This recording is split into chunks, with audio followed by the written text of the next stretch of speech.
Desde el punto de vista nutricional tenemos que entender que el olivo, cuando más requerimientos nutricionales tiene para sacar adelante la cosecha, es ahora, porque el hueso se lleva entre un 60 y un 80% de los nutrientes que requiere esa cosecha. El resto pues se lo lleva a la pulpa, pero principalmente el nitrógeno en el 80% va al hueso, el fósforo el 65% al hueso y el potasio el 60% va al hueso.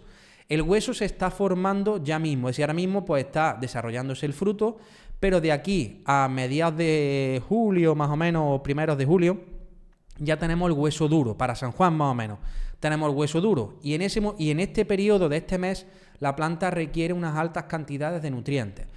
Este mes, o en este periodo de posfloración, coincide mucho con una temporada donde el suelo está seco.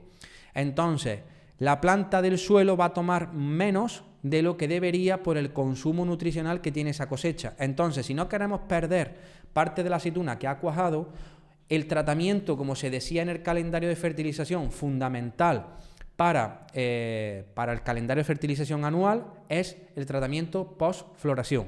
Ya sabéis que yo siempre digo que hay 3 tratamientos esenciales: el de brotación, el de post-floración y el de otoño. Por tanto, por los requerimientos nutricionales que tiene la planta a día de hoy, es muy, muy importante que realicemos este tratamiento de post-floración.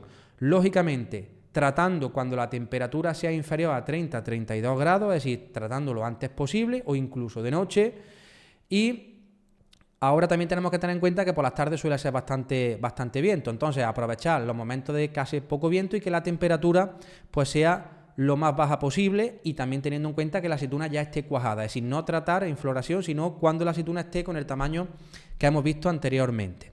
Si seguimos el calendario de fertilización que vimos en el mes de febrero, pues vemos que hemos pasado por el tratamiento de brotación, los tratamientos de prefloración. En mayo o en flor no se trata, es decir, no se trata con flor nutricionalmente, salvo que tengamos price.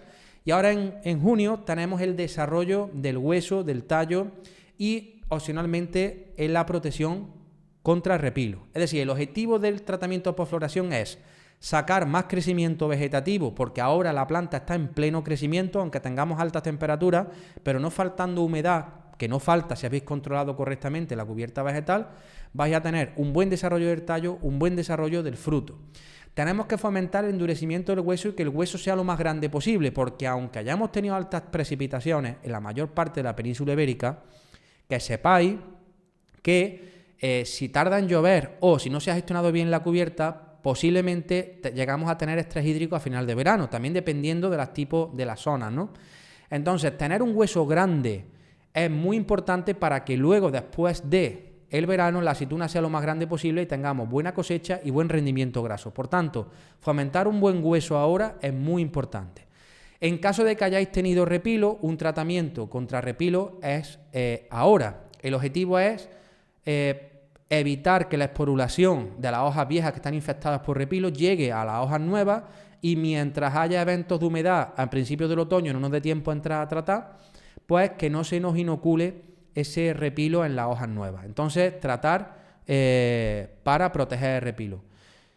Como siempre digo, como decía, que la aceituna tenga un tamaño aproximadamente 1 o 2 milímetros, como tenéis aquí en la imagen, ¿vale?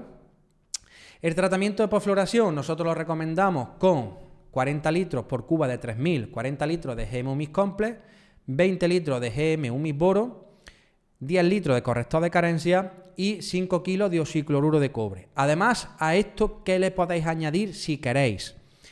Se le puede añadir sulfato de potasio, de medio saco a un saco por cuba de 3000 litros. Eso para ecológico. Para convencional se le puede añadir de medio saco a un saco de nitrato potásico. Se le puede añadir también cloruro potásico. Se le puede añadir también un saco de urea en convencional si queréis también.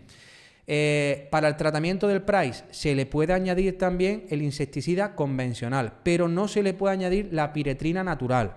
¿Por qué? Porque la piretrina natural es altamente inestable y eso tiene que ir en un tratamiento aparte. Yo trataría primero con la piretrina y luego con el fertilizante, si tenéis mucho price, sobre todo por aligerar el tratamiento.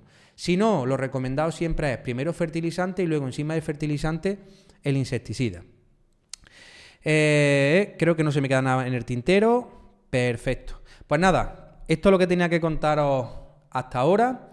Y como hacemos siempre, vamos a pasar a las preguntas. Y si tenéis cualquier consulta o queréis comentar cualquier cosa, pues mi equipo está encantado de atenderos en el teléfono, pues en el 616-375-969, como siempre, ¿vale?